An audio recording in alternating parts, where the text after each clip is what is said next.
This regular session of the Wetzel County Schools Board of Education is called to order. First of all, can everyone hear us? No problems? Louder?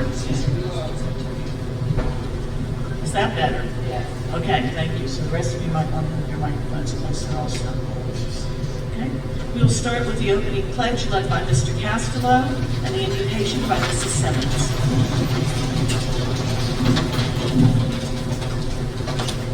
Allegiance to the flag of the United States of America and to the republic for which it stands, one nation, under God, indivisible, with liberty and justice for all.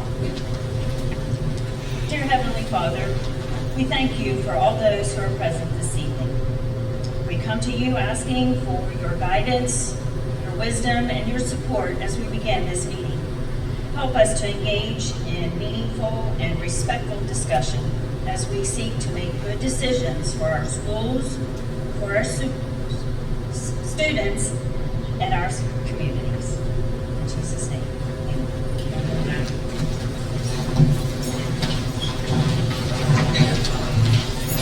First thing on the agenda is meeting protocol. I just want to go over a few things so that we can lead productive discussions and have a productive meeting. Please do not speak when others are speaking, even on sidebars with somebody beside you. Turn off or silence your phones if you have not done that yet. Even if you disagree, please be respectful with your comments. Don't yell. Don't hurt anybody physically. And we want to make this so that we can actually get into some good discussions.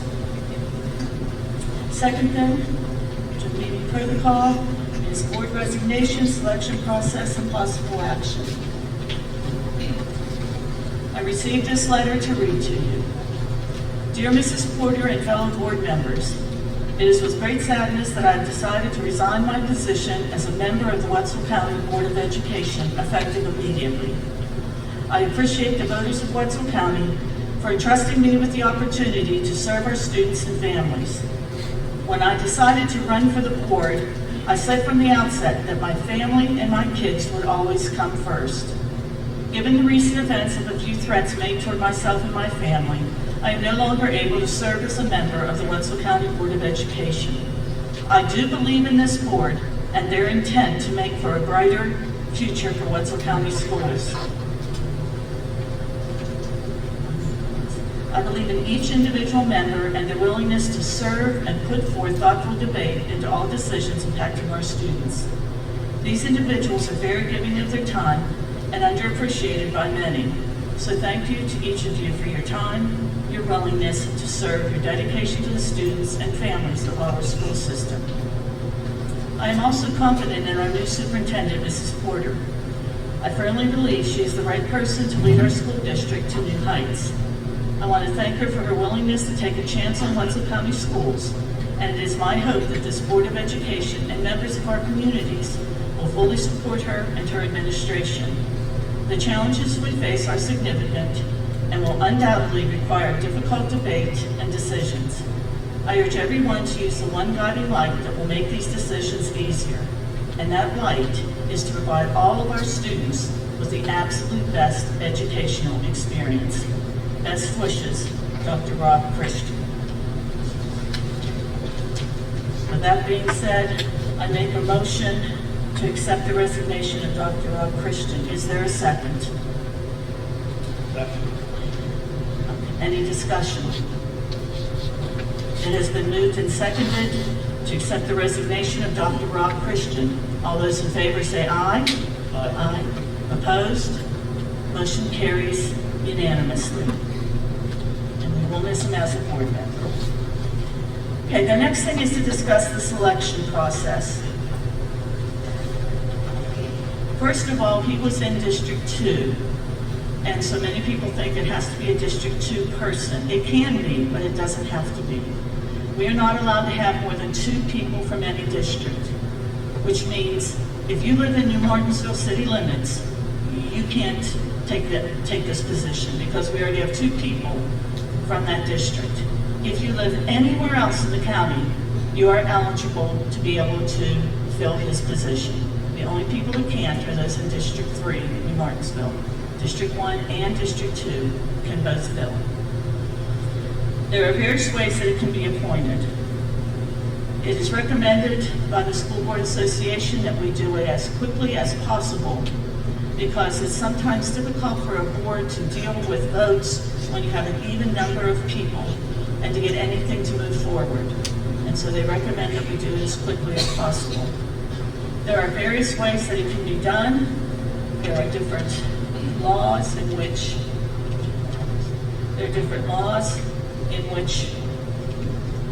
we have to follow. And those are 18.5-2A and B.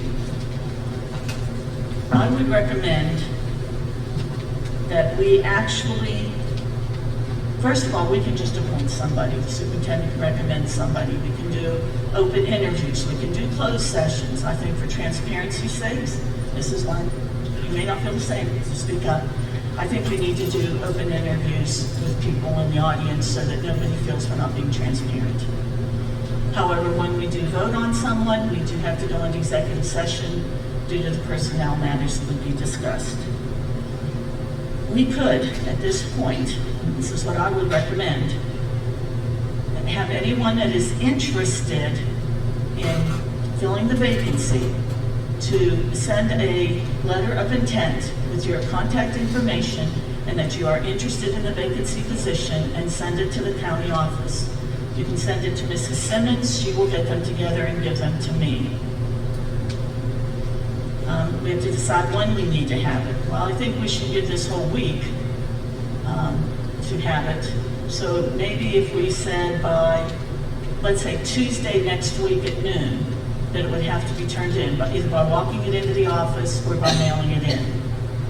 Does anybody here have any question on that? Give a week for people to decide what they want to do. And we would need to put it on our website so that people will see that it is happening and post it at the county office and as many places as we can.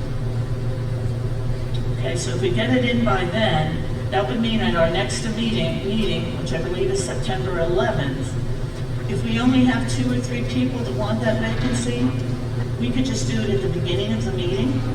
Then we would go into executive session and make the decision and come out, and that person that we pick would do the oath of office right then and start on the board on the 11th. And we would move forward from that. If we get 20 or 30 people that want the position, then I would call a special meeting, and we'd have to do it separately than a regular meeting. So that was what I would recommend, but if anybody wants to make a change in that, please speak up. This is just me. Okay, so since that is fine with everybody, then that's what we'll do. We'll have write a letter of intent that we'd like to fill the vacancy, put your contact information, and turn it into the county office. If you have any further questions, please feel free to call the county office, and Mrs. Simmons and I will discuss it if there's anything else. Does it just have to be postmarked to where, or does it have to be received by me? I would say received by noon. That's why I added an extra day on. It makes it 8 days instead of 7. Yeah, have it there by noon on Tuesday.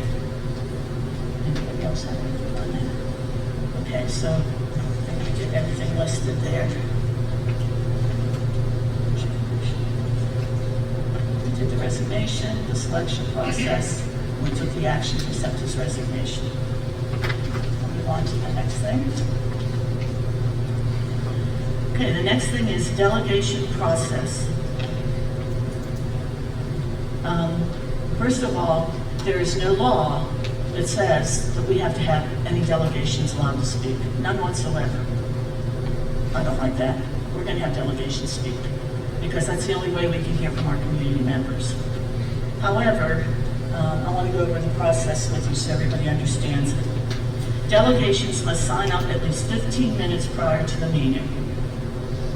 Delegates will be given a maximum of 5 minutes to speak.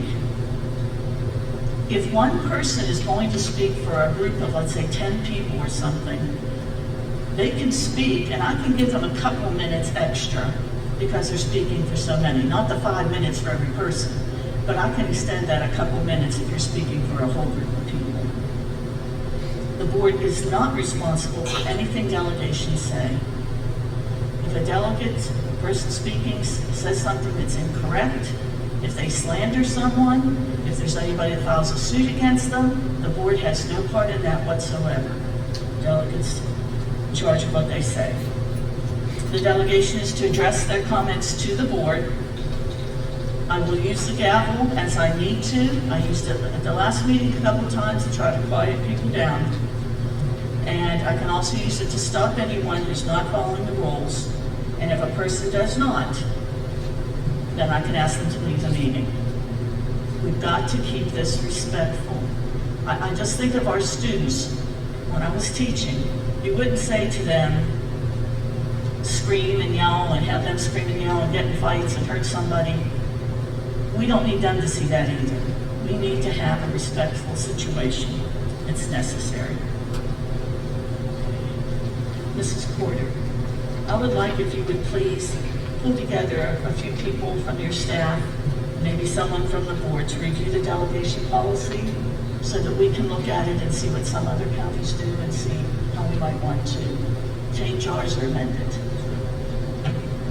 I know some of the counties, I've talked with different board presidents, some of them will say, well, we give 30 minutes, and if 10 people show up, they each get 3. If it's divided by that, with 5 as a maximum. I've talked to some that only do their delegations all at the end instead of at the beginning. There's a lot of different things, but I think we just need to look at ours to make sure it's what we want. So with that, we're now done the delegation process, so we'll move on to our delegations. Each person will have 5 minutes maximum to speak. Remember, even if we have differing opinions, we can still be respectful. Mrs. Miller. Good evening. Thank you, Mrs. Bonner, board members, and Mrs. Porter for allowing me to speak this evening. There are many great schools in Wetzel County, and tonight I'm here to talk about all the great things Magnolia High School has to offer our students. I hope other schools take the time to showcase their schools as well. Magnolia High School boasts 4 advanced placement or AP classes, 8 dual enrollment classes, and multiple early college classes as independent studies courses. All of these options allow high school students to attain college credit while still in high school. Magnolia offers upper-level high school classes including, but not limited to, chemistry, calculus, trigonometry, forensics, and multiple honors courses to provide our students with more rigor to develop their critical thinking skills and to challenge them academically. Magnolia's fine arts programs include band, piano, chorus, art, guitar, pottery, and theater. We also started a textiles and printmaking class this year, and we're not stopping there. Magnolia has 14 competitive sports teams with an extremely supportive boosters group. There are year-round sports available for all students. Magnolia's career and technical education programs are at simulated workplaces. These programs give students who are employees the opportunity to practice real-life employment skills and habits to prepare them for a career after graduation. At Magnolia, we have 5 agriculture programs of study and 2 business management and administration programs of study for students to complete. Our students in the ag programs become members of FFA. Magnolia's business classes are creating t-shirts, mugs, etc., and have opened a school store. Our school store will be moving to the commons area right out here so people visiting the school can have an opportunity to purchase items created by our students. Last year, Magnolia CTE inducted 39 members into the National Technical Honor Society and will continue to do so every year. So think National Honor Society, the rigor of that with the CTE component. We are looking into the possibility of expanding our CTE program offerings at Magnolia, and some of our CTE students are able to obtain EDGE credits from West Virginia community colleges, which is another way they get college credit while they're still in high school. At Magnolia, well, countywide, we have school social workers, one which is based at Magnolia. We also have 2 school counselors. All 3 can address social and emotional learning and issues our students may face. Our counselors help our students plan their futures and the pathway necessary to achieve their desired goals. We recently added a communities and schools member to our staff. She is here to help remove academic and She's here to help remove academic and non-academic barriers to learning. Something you might not know, we are a mastery-based learning school. This means student grades are based on mastery of standards. For example, a student in math class could demonstrate mastery of the Pythagorean theorem, but not be able to translate that skill to a word problem. The student mastered the first standard, but not the second. The student would then take part in reteach, relearn, and then be given the chance to demonstrate mastery of the second standard and begin on an assessment. This year at Magnolia, we have added a habits of work grade. We want to prepare our students for life outside of high school, and if they cannot communicate effectively, work as part of a team, meet deadlines, or take initiative to solve problems, we have not prepared them for life outside of Magnolia's walls. Something we're really proud of at Magnolia is our Equal Time or our flex period. This occurs every day after fifth period. The flex period allows us to offer social emotional learning, reteach, relearn, and reassess, clubs, meetings for sports, tutoring, reading with the principal. We offer a time for students to meet with counselors and social workers and anything else that will benefit our students and help them develop into successful, prepared adults. 16 of our staff members have a master's degree, multiple master's degrees, or a master's degree with additional hours of courses. Multiple staff members have different multiple degrees. For example, we have a teacher with a business marketing degree and a secondary education degree.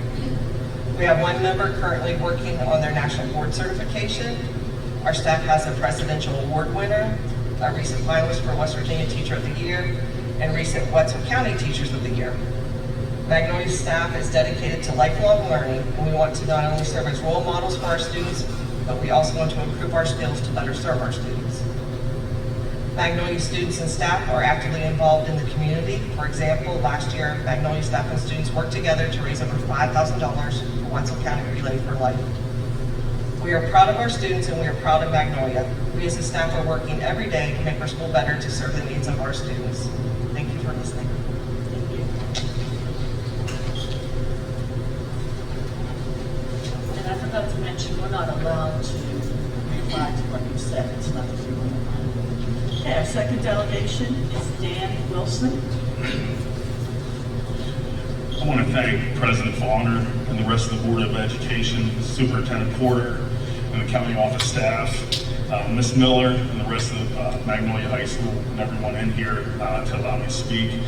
When I was asked to kind of highlight some of the great things that are going on at this high school, some of the things that really jumped into mind is that, we were trying to meet all the needs of all the students and the staff at the high school.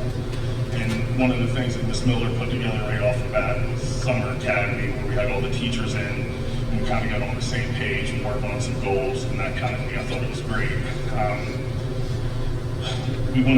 We met with all the grade levels on the first day to kind of establish what the expectations were.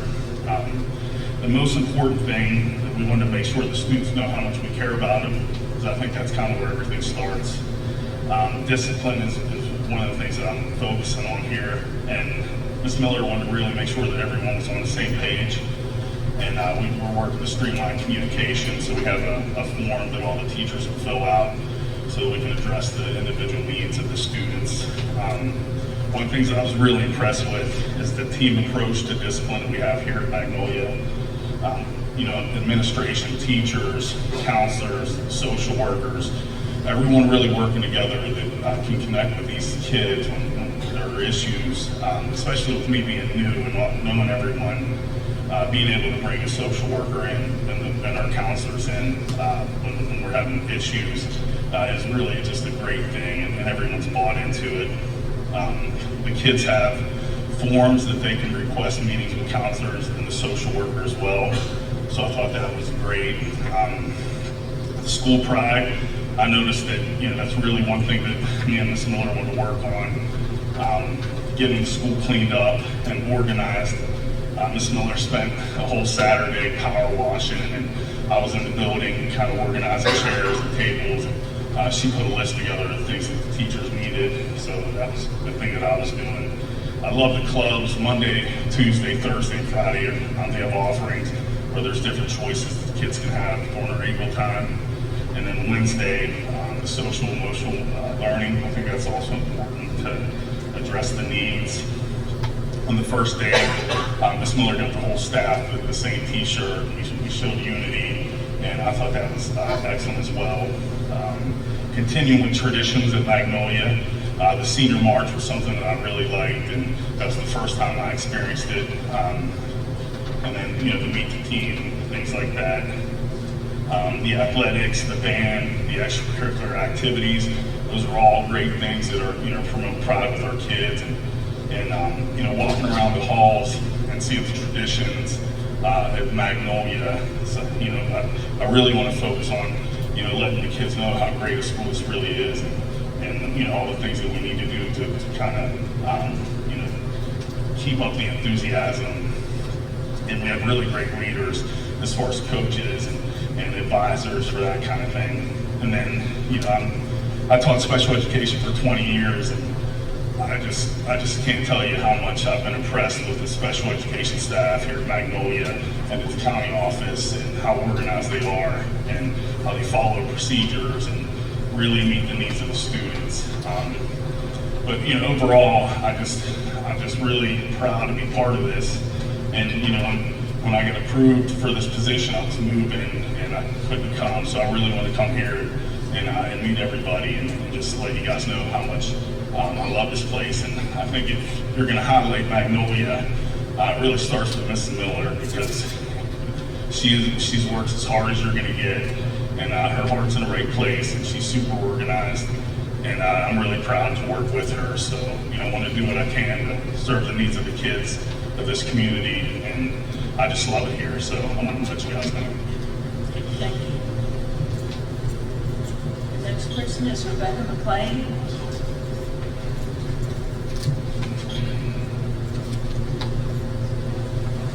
Good evening. My name is Rebecca McLean, and I'm one of the counselors here at Magnolia High School. I just wanted to take a moment to tell you about some of the wonderful things that our students have been up to recently. I will start with students that earned qualifying SAT scores for the Promise Scholarship as juniors. 11 students will be eligible, with several more that are within 10 to 20 points of qualifying. This is quite an accomplishment, since these students started their first year of high school during COVID. Speaking of our senior class, 7 out of the 12 new scholarship winners this year attend Magnolia, with an additional student chosen as an alternate. Next, let's talk about early entrance and advanced placement classes. We have approximately 38 juniors and seniors taking either dual enrollment or independent early entrance college classes. Most of these students are taking more than one class each semester. Students only pay $25 per credit hour, which is a bargain. We also have 26 students enrolled in one or more advanced placement classes. These classes afford students the opportunity to take an exam at the end of the school year and earn free college credit. Not only are juniors and seniors doing well, but our sophomores are starting to shine. Last school year, the then 9th graders improved their PSAT scores from October to April. In math, the number of students meeting a benchmark doubled and exceeded those across the nation. They also improved 9% in reading. I know we are looking forward to seeing how everyone grows this year. Moving on to our CTE programs. The agricultural program at Magnolia has had remarkable success in recent years. Students have earned thousands of dollars through their supervised agricultural experience related projects and many state and national scholarships.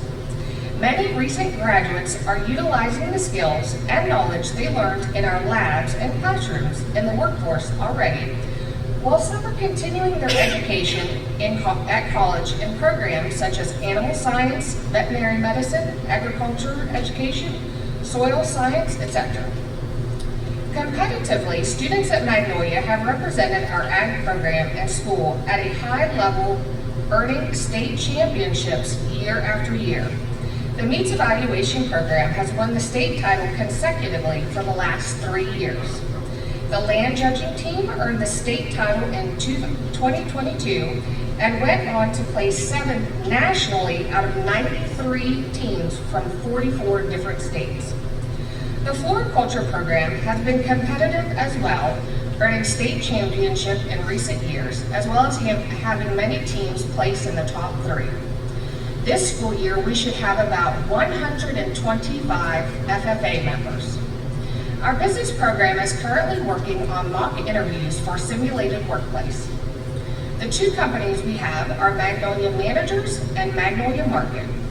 The Magnolia Managers are working on making numbers for Mr. Marcus for all the doors for the Safe Schools Peg. The Magnolia Market is working on t-shirt designs and setting up for market days. Last year, 39 students were inducted into the National Technical Honor Society, and they've had 8 applications turned in so far this year, with 3 weeks left to apply. Lastly, we will be using our flex period to provide regular social-emotional learning. Every Wednesday, our students will participate in a social-emotional lesson utilizing EverFi or Ripple Effects. EverFi provides no-cost digital resources to help our students with critical life skills. Ripple Effects is another digital suite of lessons that we can personalize social-emotional skill building and promote positive behavioral and mental health. This program is being provided by Youth Service Systems at no cost to the school. We are excited to use these programs this year. Thank you for listening. Thank you. Okay, the next delegation, Kathy Westfall.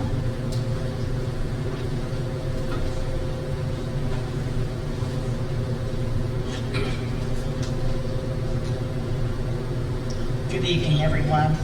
My name is Kathy Westfall. With my brother-in-law's permission, I'm going to read his August 18th letter that was sent to our board members and our superintendent. August 18th, 2023. Members of the board of Wetzel County Schools and Superintendent Porter. My name is Kevin A. Yeager, and I am a 1978 graduate of Payne City High School. I have watched for several years as Payne City High School has dwindled in size, and have marveled and been appalled at the fact that consolidation has not occurred in Wetzel County schools. I fully realize that my opinion is not a popular one among my fellow alumni, but that does not mean that consolidation is not what is best for all of Wetzel County students. How long do you all plan to allow the student or residents of Payne City to hold you and the rest of Wetzel County hostage? As a member of the board, your responsibility is to all of Wetzel County, not just Payne City. Can you not see the good that consolidation has done for Tyler County and the good that can be accomplished in Wetzel County by consolidation? What are you waiting for? There will always be residents of Payne City and other places in the county that will be against the consolidation of schools in Wetzel County. But that does not mean that it is not the correct and best direction for the county, financially and academically. Please don't continue to allow a few dissidents to dictate the direction of Wetzel County schools. There is far more at stake than the feelings of the few naysayers. For the sake of all the students in Wetzel County, please have the courage to do what is best, not just what is popular with the Payne City residents. Although I no longer live in Wetzel County, I am still a taxpayer in Wetzel and Tyler counties, and as a result, contribute significantly toward the education of all students in these counties. Sincerely, Kevin A. Yeager. As my sister and I were discussing the current situation, we wanted to make sure that the followers of Payne City High School realized that their high school would not be the only one to lose their mascot, school colors, fight song, or alma mater when there is a consolidation. Magnolia High School will also be losing the same members. Sam and I are both in favor of the consolidation. Please communicate, the rest of us, with our board members and our superintendent and show your support. Our board members' mailing addresses are on the Wetzel County Schools webpage. On the homepage, go to the drop-down box labeled District and select the second option entitled School Board, and you will find our board members' names and addresses. Thank you for your time.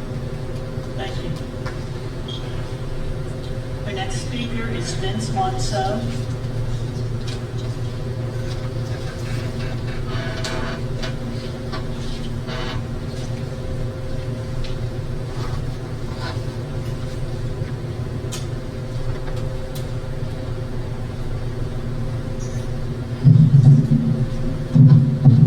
Mr. Monceau, you have to address the board. Okay. Just address the Fine, I'll do that. Board members, other school employees, at the beginning of our meetings, we have an invocation where we are calling upon God to be in our presence and to aid us and assist us to make wise decisions. I'm terribly sorry that Dr. Christian felt it necessary to resign because of threats and intimidation factors that a few people in this county displayed at him. I want to thank Dr. Christian for his willingness to be a board member, because you all know better than we do what it's like to be on that hot seat. I'm not going to make an intimidation speech. I'm not making any threats.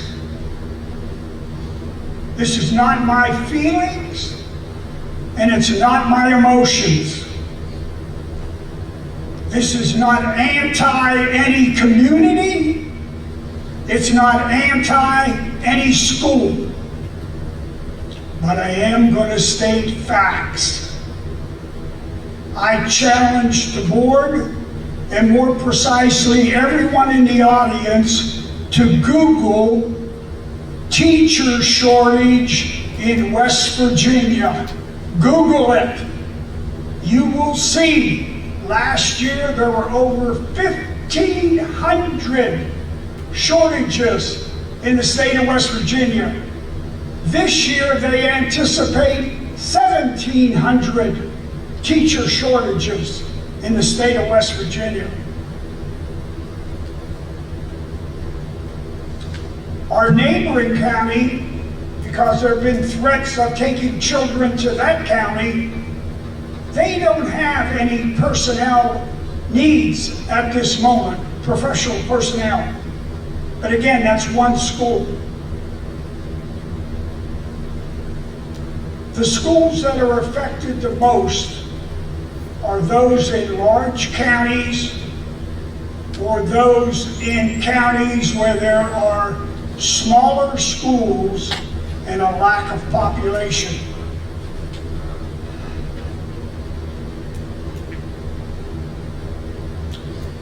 I think we need to remember what should come first, and that's education. Not athletics, not extracurricular activities. All of that will happen regardless. But we have got to get that fundamental education opportunity for every student, so they might become the best that they can ever be. Whether it's in vocation of science, whether it's in vocation of education, whatever.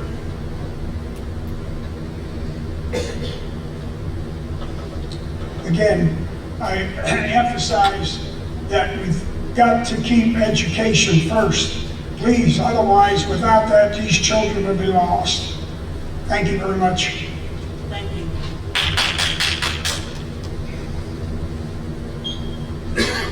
Could I please remind you that we need to stay quiet while other people are speaking? Okay, Rodney McWilliams.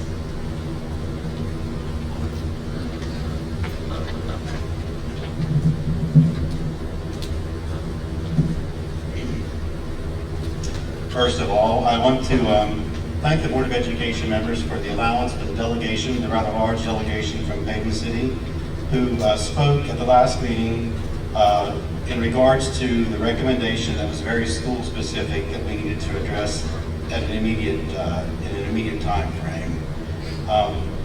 also want to state that I wanted to clarify the position. Since the meeting's been held, there have been some opinions and some representations that might not be exactly accurate to reflect those of the delegation that spoke at the last meeting. First of all, Hayden City has been painted as an anti-progress community, and that is exactly the untruth. That is not true. The philosophy of education in Hayden City and in Wetzel County for decades has been community-based schools, community schools, and community-based schools. Recently, having met with the superintendent, she and I both shared the same common thought that community-based schools were worthy of our evaluation.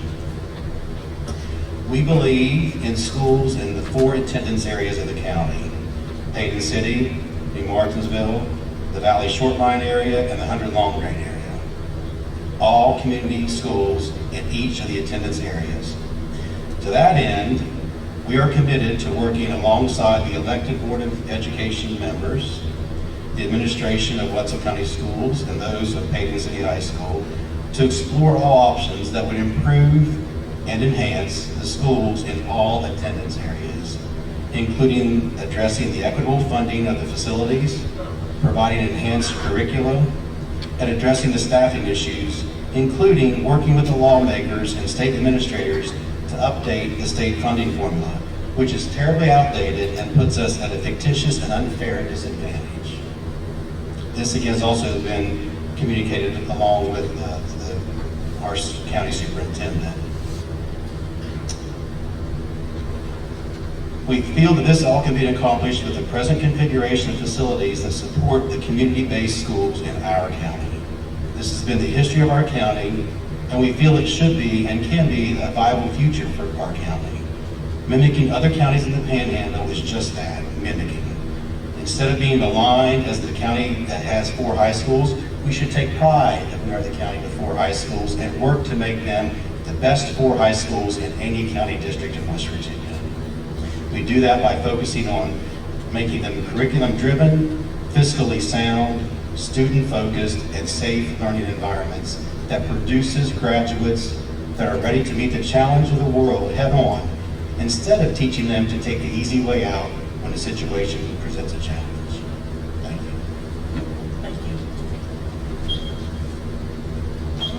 you. Our last delegation, Mr. Chuck Clegg.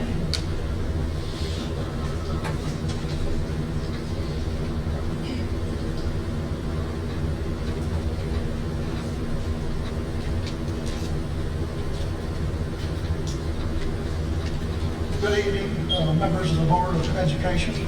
A little over 2.5 years ago, I came before you and said the word out loud, consolidation. But my writing, wanting to build a new Wetzel County school was not about what was wrong with the present schools, but a better future could be given to the next coming generations. I have been told that I am too old to worry about such things. I have been told I am biased against some schools. It has been said in writing that the New Martinsville person who operates in the shadow is a problem. I find that I'm hard to believe that I am the spearhead for some people and the shadow person for another. It has been said that I want an ROTC program in the school. Yes, I do. I believe it will give young people an opportunity to discover their own futures. ROTC programs in this state gives them help with college tuition, books, and the ROT scholarships. Our monthly stipends. At West Virginia University, scholarship winners receive room and board. Leadership, experience, and respect of future employers come with being part of an ROTC program. At that same time, the fact that I want a pool in the school was mocked and ridiculed. Wheeling Park has a pool, and each year they hold meets. Kids from as far away as Moundsville participate in those programs. Some even win scholarships to go on and be part of college teams. I also spoke of classes in math, science, chemistry, language, and world history. Our county has 4 high schools, 4 elementary schools. We also have one more that's being forgotten, the vocational training schools. Some forget about the ninth school. Those students who attend there and get that education, they will not forget about the ninth school. Why are we here tonight? This board has a weighty question on their shoulders. What to do about the Wetzel County Schools' future. That weight is not about the challenge to undertake a task, how much it will cost the taxpayers of this county, or where do we begin? I say the weight they feel every day is the pressure to not even ask those questions. There are those, I don't believe there are that many, but a few vocal people do not want to go to the future. They would rather hold on to the past. That past is theirs, not the future generations. Even if everything goes well, it's 5 or 6 years before any movement of students would happen in this county. I believe the schools I have envisioned for the children from New Martinsville, Payton City, and Valley, Hunter, the almost forgotten stepchild, will have its own school. 30 miles of road full of trucks is too big a burden for the children of Wetzel or Hunter to travel towards the valley. The board has a chance to allow Mrs. Porter to gather information, have concept drawings, create project costs, and then public meetings. And after that, there will be an opportunity for people to speak. Next, it goes to the State Board of Education for approval. And the most important thing of all, you're right as a citizen in Wetzel County to vote yes or no to a school bond. This is America. Men and women have fought for the right to have the freedom to vote. If you force this board not to move forward, then the naysayers are not denying every citizen in this county their right to decide the future. I will leave you with these words. Oliver H. Gallagher, who was a famous speaker in this county. Glorious O Wetzel, whose sons are brave and daughters are fair, which today produces enough gas and light for the world, enough oil to lubricate it, and enough brains to rule it. That was in 1890. Give the future children the chance to fulfill Gallagher's words. Thank you for allowing me to speak. Thank you. And that is the end of the delegations. So the next thing will be superintendent's information. Thank you, Mrs. Bonner. First, I want to say that this year we kicked off the first day of school. It was fantastic. We had all of our central office staff out and about in between the schools. We got to visit each and every one of the schools and watch our darlings come back for a great first day. The second thing I'd like to just briefly touch on is, so you know, we've been keeping up with the Payton City water issue. We are daily keeping tabs on the situation with the EPA, DHHR, and even the State Department. Payton City has been afforded bottled water. We make sure they have a plentiful supply for drinking. We have put in hand washing stations in both schools as well. And Mrs. Ammons is bringing in our food for the students to eat. All of our vegetables and fruits are being washed in another facility, and so as not to use the contaminated water. Just wanted to give you an update on that. I had the opportunity, where's Mrs. Okay. I had the opportunity to meet with the state superintendent, Michelle Black, and Michael Whitlow about the state of our facilities.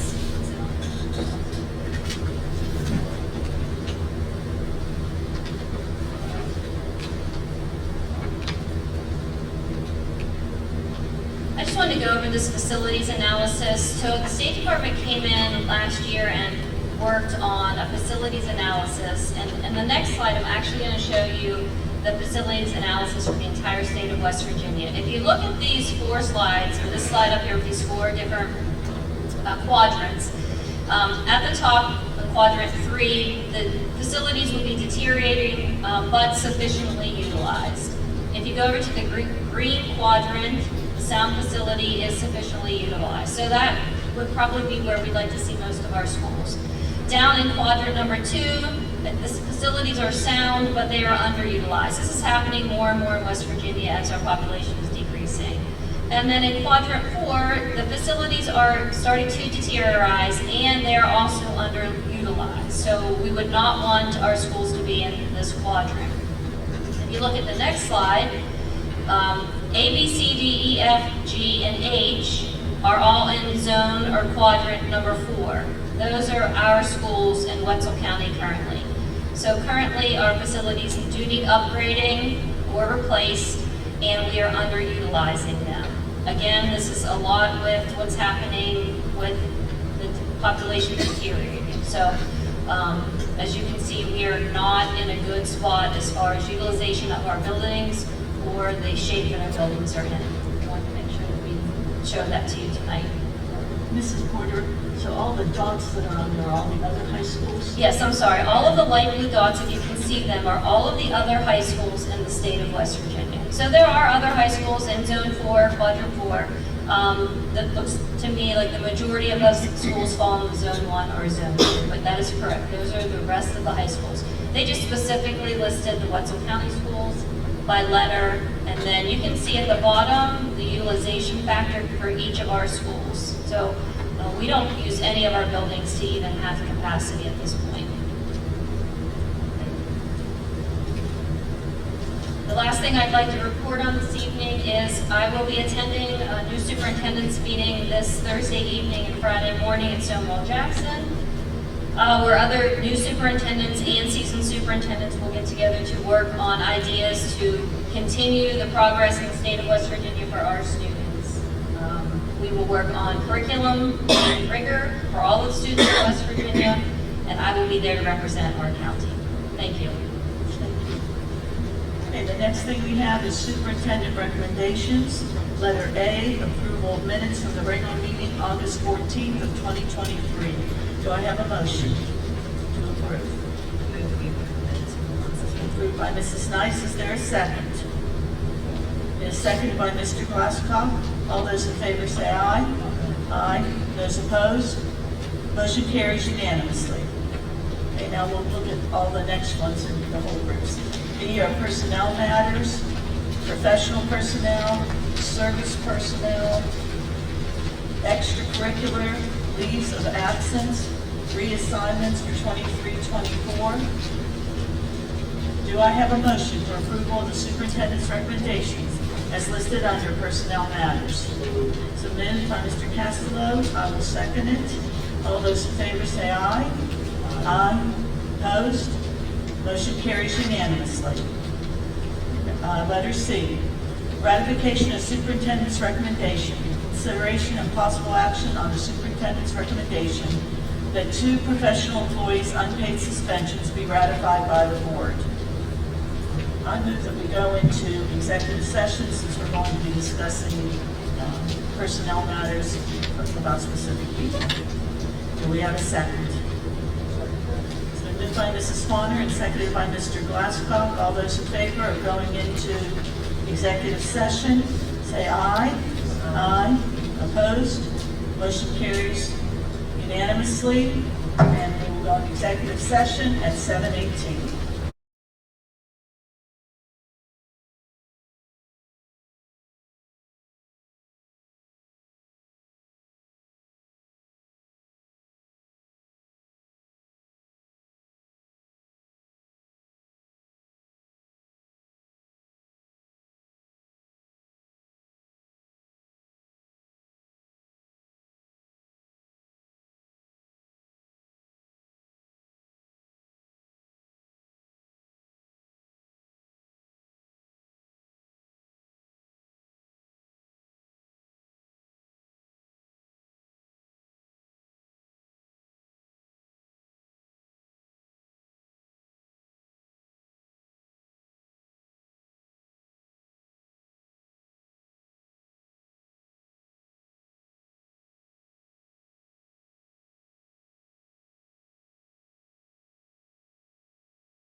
back in regular session at 7:24.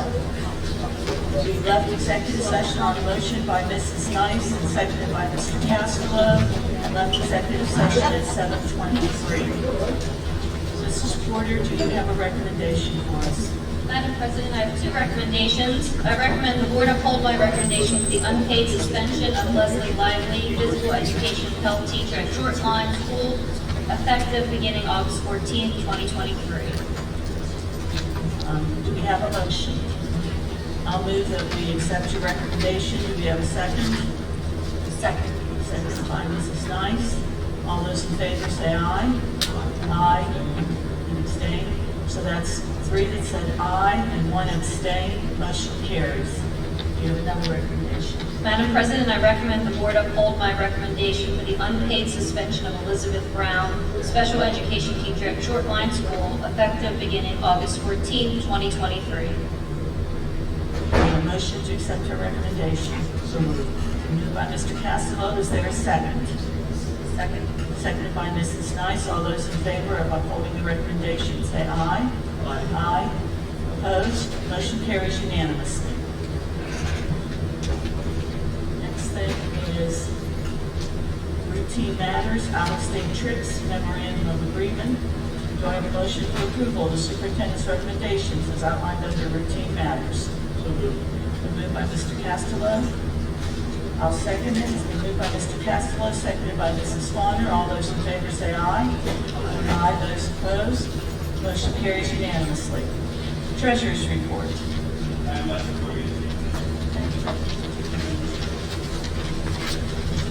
We're up to the second reading of the revised Litchfield County policies.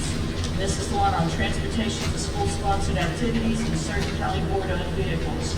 This is on second reading. It already passed first reading. It is a revised policy. I move that we approve this policy. Do we have a second? Seconded by Mrs. Nice, moved by Mrs. Swanner, seconded by Mrs. Nice. All those in favor say aye. Aye. Aye. Those opposed? Motion carries unanimously. Okay, establishment of a meeting date for superintendent rule setting. We usually do this during a special meeting. It completely goes into executive because of the personnel decisions. So you can look at picking a date for your goal setting. Do you have anything you would prefer? We've always done it as a separate date or something.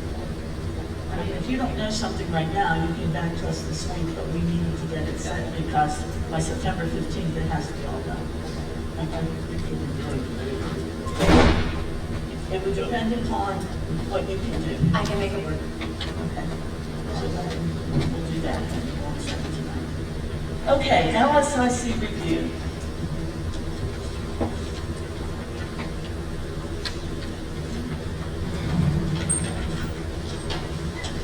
Okay, I think after having the last meeting and questions that were made and comments that were made, that we have some confusion on what LSIC is. So I went back and I read the current policy and the state law on what it is. It is a local school improvement council. It is not a showcase for schools to show us what they're doing well. That's really good, and if you have one, invite us. But that's not what a local school improvement council is. Local School Improvement Council is not a budget meeting.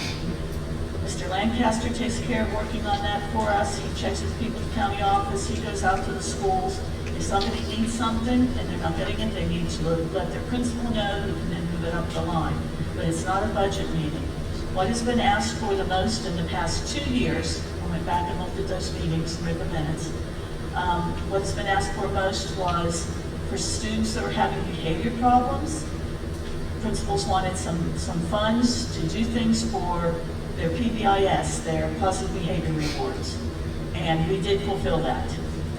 We had another school who was having attendance problems with some students, and they just started an after-school esports, and they said they thought if they had another console, that they'd be able to get even more kids to do it because they have to come to school to be a part of it. And it really was helping attendance. We fulfilled that. The third thing that was asked for the most, and it was the year before every single principal asked for, was time for teachers. That teachers have so much to do that they don't have the time to do it and also do what they need to do for students. And the board before, the current board, we were both on the old one, voted to go ahead and approve Wetzel Wednesdays. When this board came on, that was reversed, which is fine, that's how this works, the system works, so that we did not give them that time. But we have given them what they've asked for other than that in the past couple of years. Since I've been on the board, they've gotten what they need. I would recommend, and you guys can have voting, that's fine. I would recommend that we don't make set LSIC meetings with every single school that puts more on the principals and everything else. Those are meetings that are made up, the local school improvement council, of teachers, service personnel, committee people,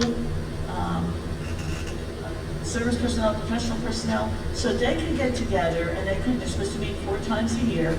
They can get together and discuss where are we weak and what can we do to strengthen it. And then if there's something we can do to help with that, we'll do it. I would recommend that instead of us going to all the schools for LSIC meetings, that if a principal wants us to come to the school to work with them on a certain thing, to let us know. If they want to have a showcase, let us know. But to make every single school have to do that, when it's just taking more time away to try to present to us, for a while there it was going and seeing every band, band and choir and different programs. It's supposed to be a community thing working in your community. So I don't feel myself that we need to go forward with a LSIC meeting at every school, unless if we get another CSI school, we have to. Right now, we don't have any CSI schools, and that's wonderful.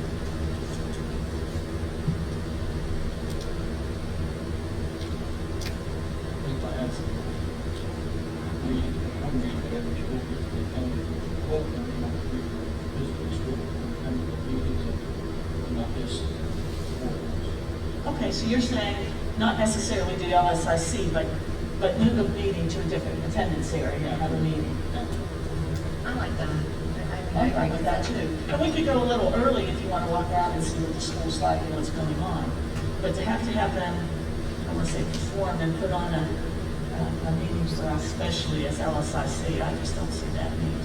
I mean, I learned a lot with that because there was so many acronyms used that I had not been introduced to, and just seeing what is actually happening with the students, and it was eye-opening. But to make people take time away from everything that they're doing to explain that, you don't have to do that. That can just be when you need us with us kind of thing. Since the board could that be done as a principal meeting? One of the items on there, we can discuss, see if the principals of the various schools really do that. Yes, absolutely. That's it. No, we don't, it's not any action, you were just going to set up dates. Okay. Porter, are you okay with that? Okay, thank you. All right, then let's move on to the next thing.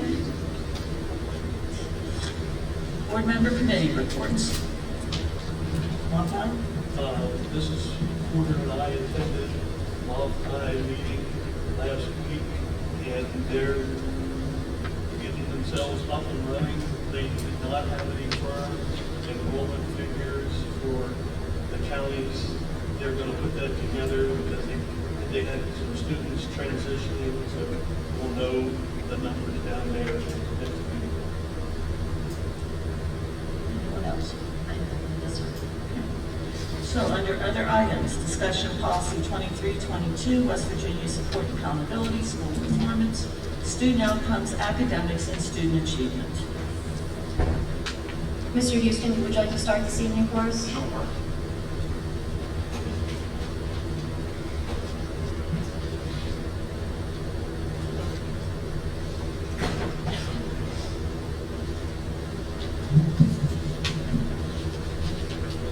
All right, I'll go ahead and give you a presentation on our test results from the last school year. So let's go to the next slide. Okay. All right, first slide is the combination of our assessment that we take in grades 3 through 8, which is our West Virginia General Summative Assessment, and then our 11th grade takes the SAT. In mathematics, we have a proficiency rate of 30% of our students. That was a 1% decrease from the previous year. Where it says 23 DR, that just means 2023 district ranked. That meant we were 34th out of 59. Yes, I know there's 55 counties, but with the advent of academies, it counts as 59, okay? In English language arts and science, we actually had an increase of 2%. So English language arts, we had 37% of our students at proficient, and at 26% proficient in science. And you can see the rankings. I will tell you that those were declines. One thing that I can tell you, just my analysis, and you will see this, particularly in English language arts, even though we had an increase, we're not growing at the rate we need to be growing. Let's go to the next slide. Okay, so the next slide is what I call an apples to apples comparison. What I'm really interested in when I look at the data is I want to look at the same group of kids over time, and that's what apples to apples means. Same group of kids over time. Grade 3, we had 53% of our students proficient in math. Well, there's no change in there because that was the first year they took the test. Okay. Overall, we were 22nd out of 59. You can look down the line and see the proficiency rates. The issue with math is we had a decline in 4th grade, 5th grade, and 6th grade.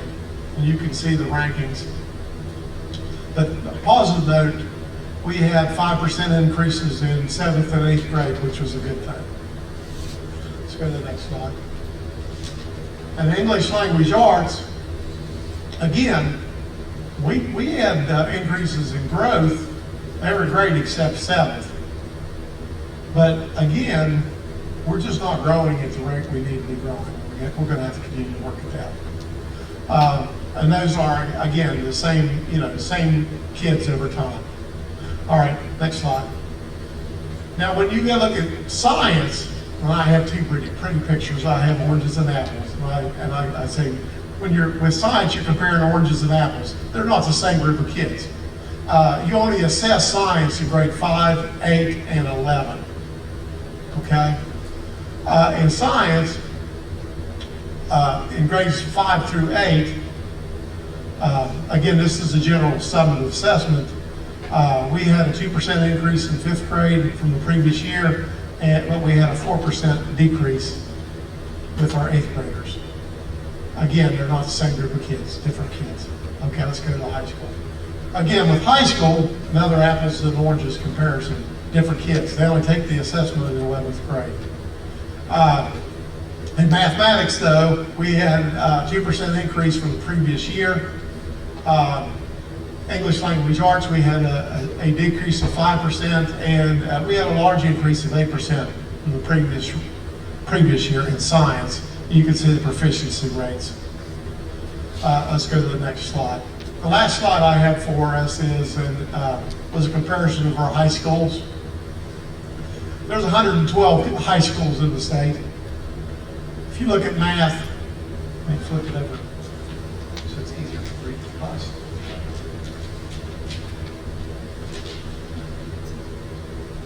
You can see how our high schools rank against the rest of the state.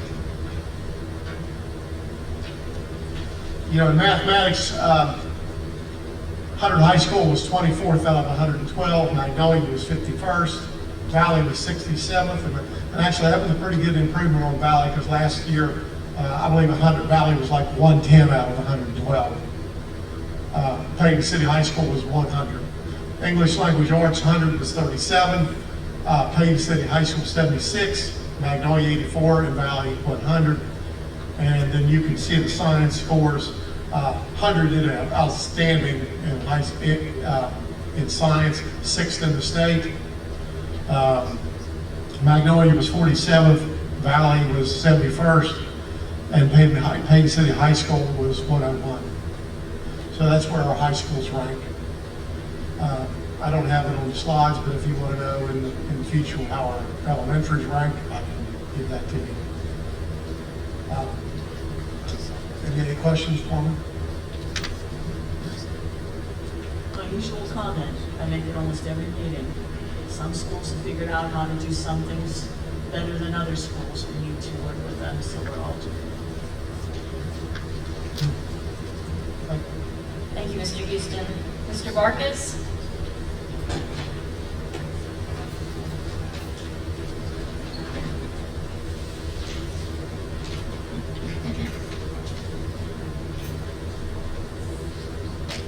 Good evening. I want to go over a couple of safety items. I know we're in open session, so I'll be just generally speaking, this is fine. But to the board, if you want me to go into specifics of this sometime in the future board meeting with that executive session. First, we are continuing to work on a few safety projects that were recommended by our SSO. These are projects that are recommended for all schools in the state, so I wanted to make sure everybody knows that. It's not something that was a finding for any school, it's just new recommendations. And the second thing, I participated in a 3-hour webinar last week that was presented by the United States Secret Service. It was a good review of information and data about school safety. I'm going to discuss this in great detail with our principals at our next principals meeting, but a good takeaway from the webinar is that we're following all the best practices that are being provided to schools in America. That's all. Thank you. Thank you, Mr. Vargas. Mr. Doty? The only thing I have for you, I think I'm loud enough, I probably don't need to keep going mic. I've been in constant contact with Payne City. So far, Payne City Water Department has sent away 3 separate samples, 11 water samples per test. EPA has sent somewhere around 10. They're really not forthcoming with how many samples they've sent away compared to the city. The EPA wants 2 back-to-back negative tests before they lift the actual do not use order.